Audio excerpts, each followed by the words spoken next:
Good morning. Today is going to be a big driving day. I'm driving into the office, or my office right now, but then I'm only going to be there for maybe a little over an hour. And then I am going down to another building for a meeting from like 10 to 3. And then after that, I'm driving down to work with my brother. My brother owns a wood shop a little bit further south, so I'm gonna drive down there and work with him for a little bit, and yeah, then I'll gonna be driving back. So my drive home tonight will be probably as it's getting, starting to get dark, or after dark, and it's about 45-minute or an hour drive. So yeah, a couple of long videos today. All right.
Traffic has been pretty light this morning, actually.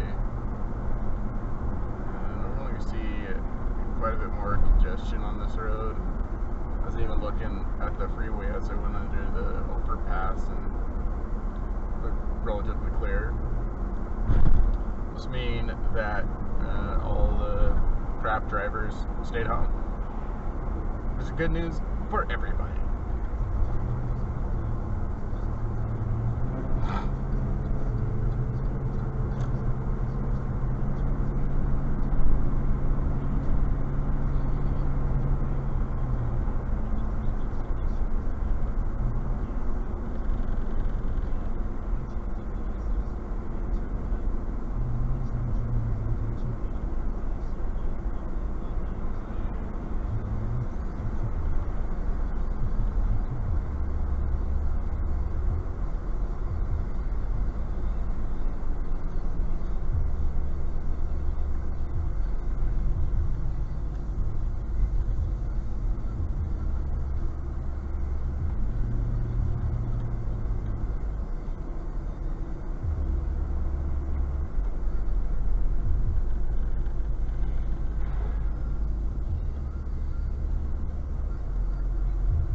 go. Nice guy right here in the left-hand turn lane with no turn signal on.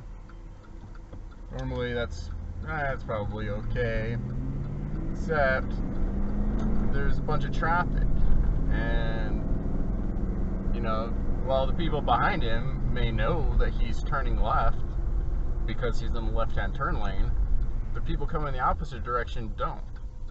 And so, you know, anyway.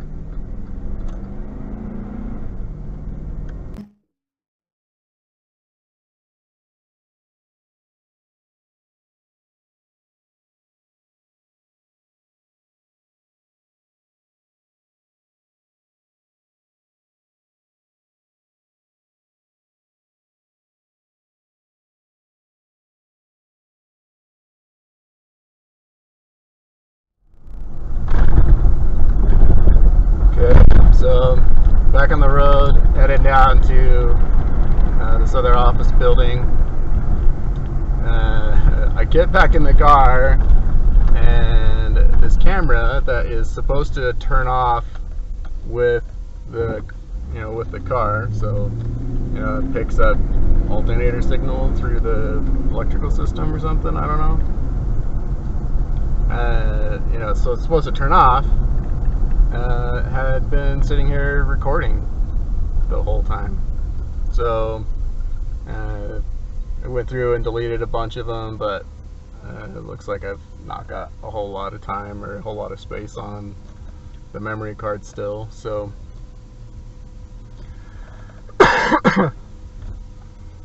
hopefully I'm able to get the whole drive, but I might only get the first 20 minutes of it or so, 15 minutes of it, but hopefully it doesn't take much longer than that. So anyway, enjoy, have fun, like it, subscribe. I was looking when I posted a couple of the videos I'd been recording over the last few days, posted a couple yesterday. I have 0 views on my videos, which I'm not at all surprised. I kind of got raised eyebrows from my wife when I bought the camera to begin with. And so I'm sure if I went to her and I was like, hey, I'm thinking about promoting the video, promoting 1 or 2 of my videos on YouTube, what do you think? She would just be like, no, don't do that. So anyway,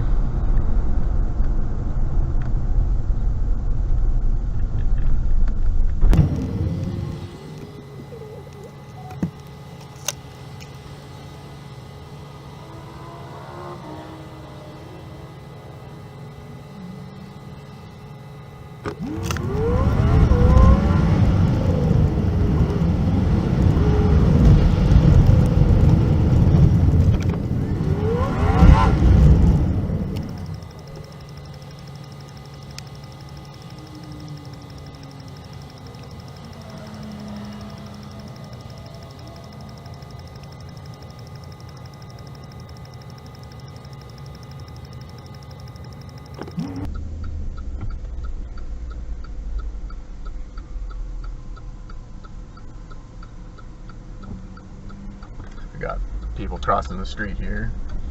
Now, at least in Arizona,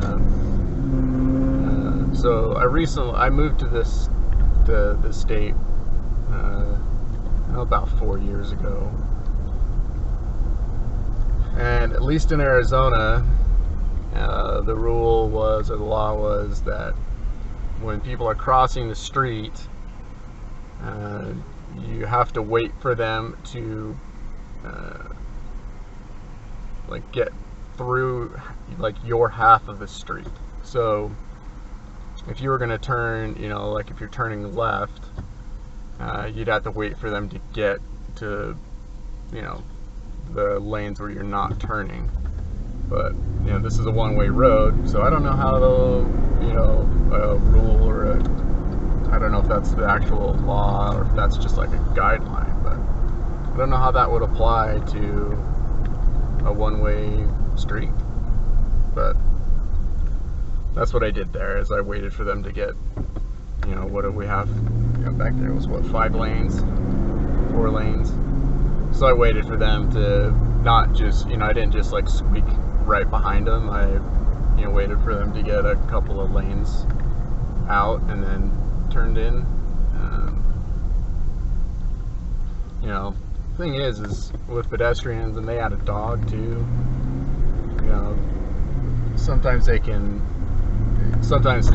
can, happen unpredictably. So you just want to be, extra cautious, extra careful. Make sure that you give enough room that if they drop something and stop, or if the dog gets away from them, that they're not basically running right in front of your car to grab something they drop, or grab their dog. So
this is something that drives me absolutely nuts, that you see all the time in Utah. This right here is an all the time occurrence. As you can see, we're in the far left lane. The lane further left is a HOV lane, a carpool lane. But look at the rest of the traffic around us. This car in front of me is going slower than all the other lanes of traffic, and yet they insist on staying in this far left lane. And what that means is that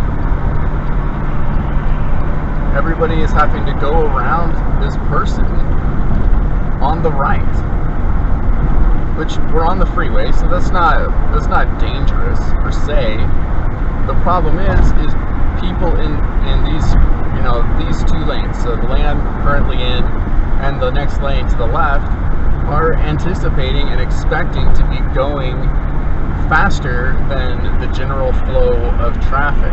That there's kind of a progression that if you're sticking straight to the speed limit, you're going to be in the far right lane. So when you are coming up in the left-hand lane and someone is going slower than the flow of traffic, that's an issue. That creates a problem. There's this the axiom that you hear all the time from law enforcement: speed kills. Speed kills. Speed kills. Well, that's true, but only kind of. That's only part of the story, right? You can drive 120 miles an hour all day, all night. You look at the 24 Hours of Le Mans, famous car race. cars there are doing 180 miles an hour at some points on the course. So it is at speed that kills. And you say, oh well, people die in auto racing all the time. Okay, so that's why I say it's part of the story. It is the difference in speed that kills. It's the changing of speed that kills. It's we're coming along here, and we're on the I-15, speed limit is 70 miles an hour, and you can drive 70 miles an hour, heck, you could drive 75, 80 miles an hour all day long without a problem. And you're talking about a street, you know, a major highway where, you know, what, potentially 100,000 cars a day or more? I don't know. Are driving on it. You know, you've got constantly, you know, thousands of cars per hour driving on this freeway that are all doing that 75, 80 miles an hour without problem. The problem is when somebody does something to drastically change the speed that everybody is traveling at. So if we're coming up, we're going 80 miles an hour, and all of a sudden we get to somebody that's driving 60 miles an hour in the far left lane, that's a hazard. So the thing that happens is now I've got to slam on my brakes, or I've got to aggressively brake to keep from having a collision with that car.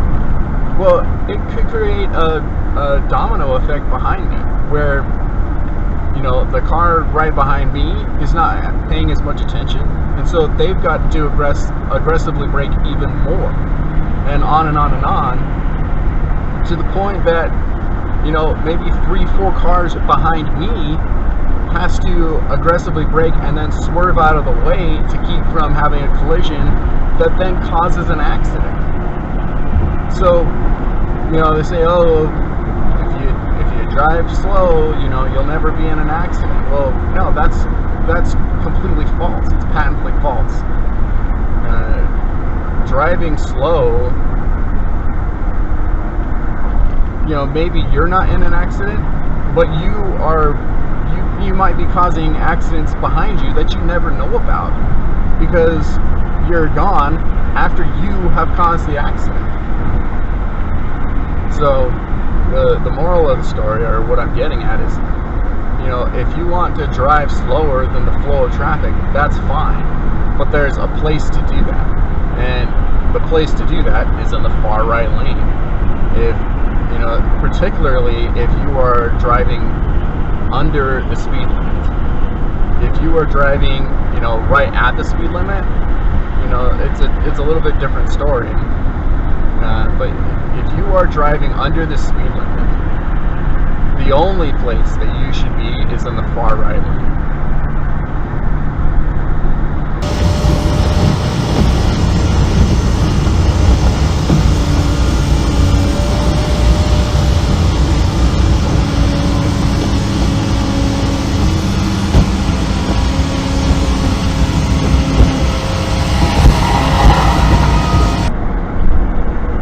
Quite a bit. So this is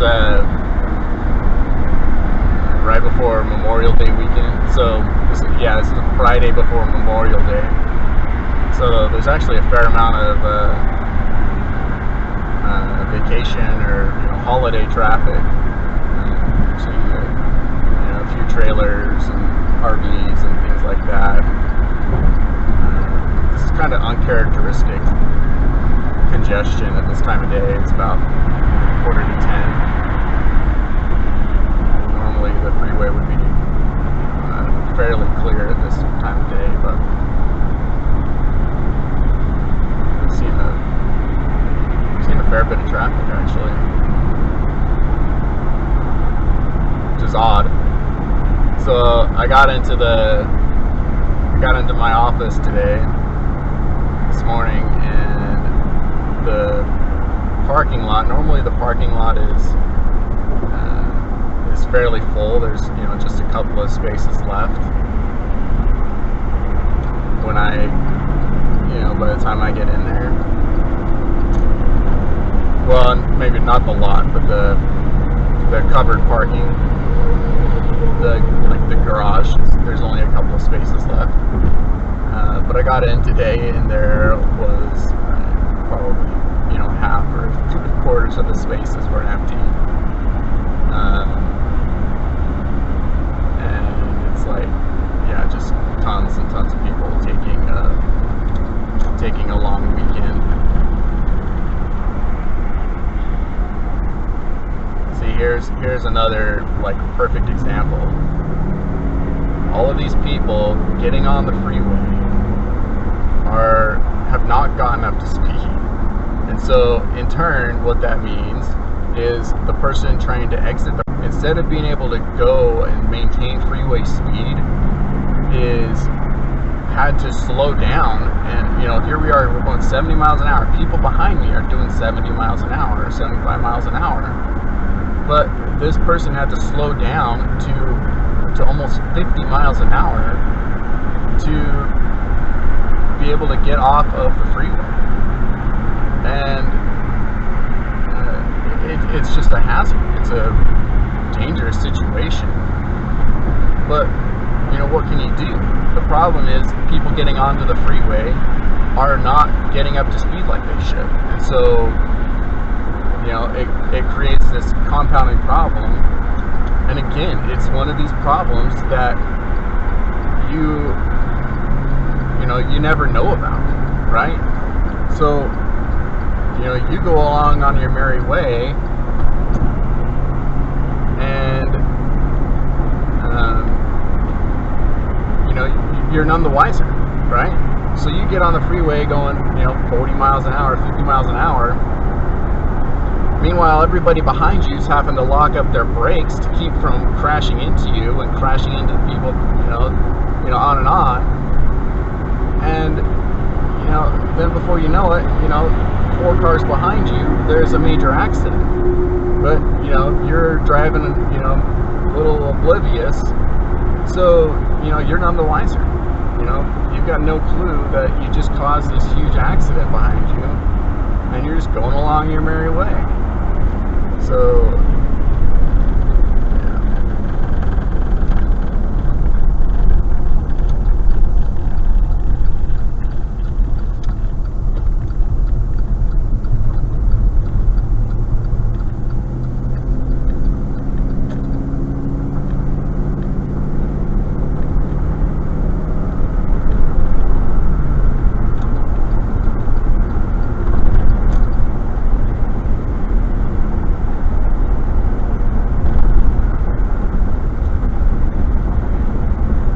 Well, I'm still recording here, so it looks like at least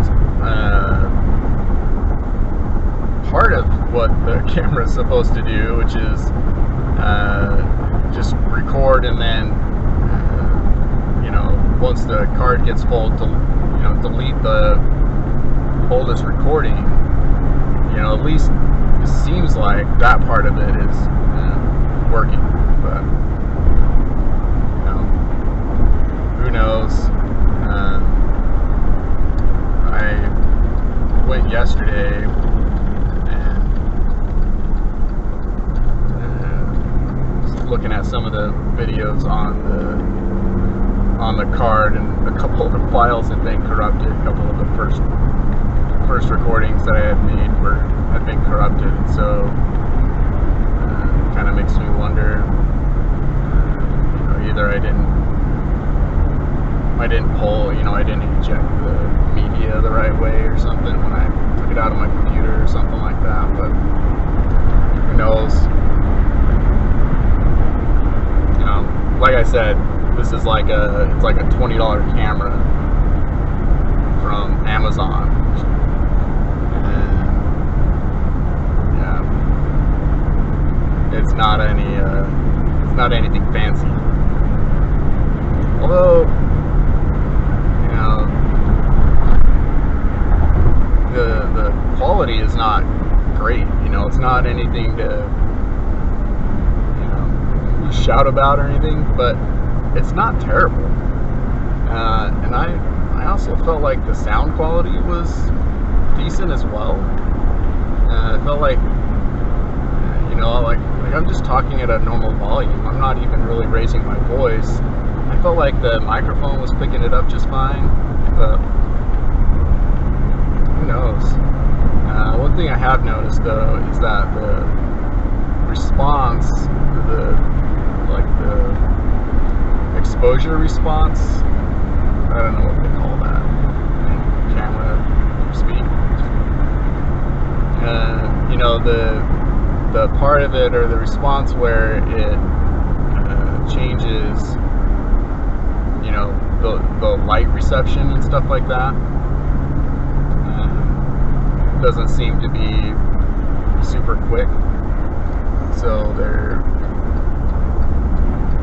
so if you go from, you know, a dark or an overcast to, you know, the light, you know, sun shining directly into the camera, it doesn't seem to respond to that all that quickly. But, you know, again, for 20 bucks, what can you ask? What can you know, can't really have that great of expectations.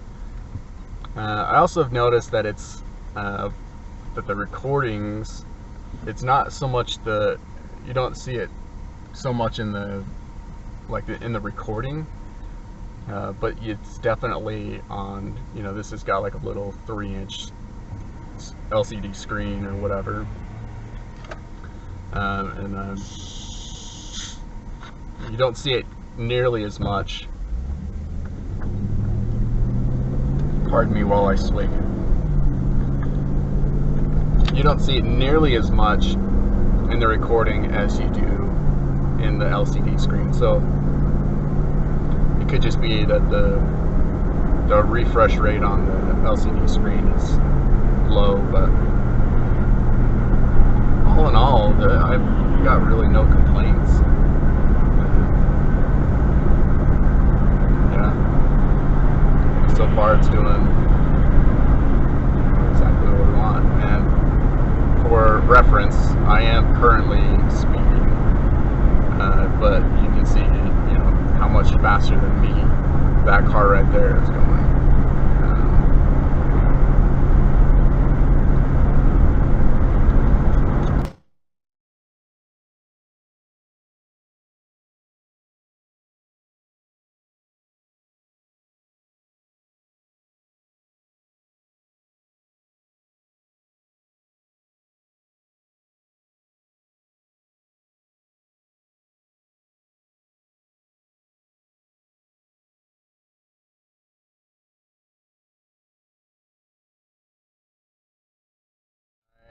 I'm just getting here, so we'll sign off and pick it back up when I head home for the day.